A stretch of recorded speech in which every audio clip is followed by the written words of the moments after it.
ለባል ሚስት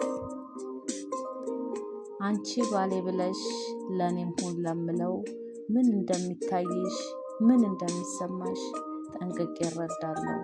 ሳጣው ይጨንቀኛል፣ ሳላየው ያመኛል፣ ድምፁ ከሻከረ ሰላም ይነሳኛል ብለሽ ያልሽው እውነት ነው አውቃለሁ።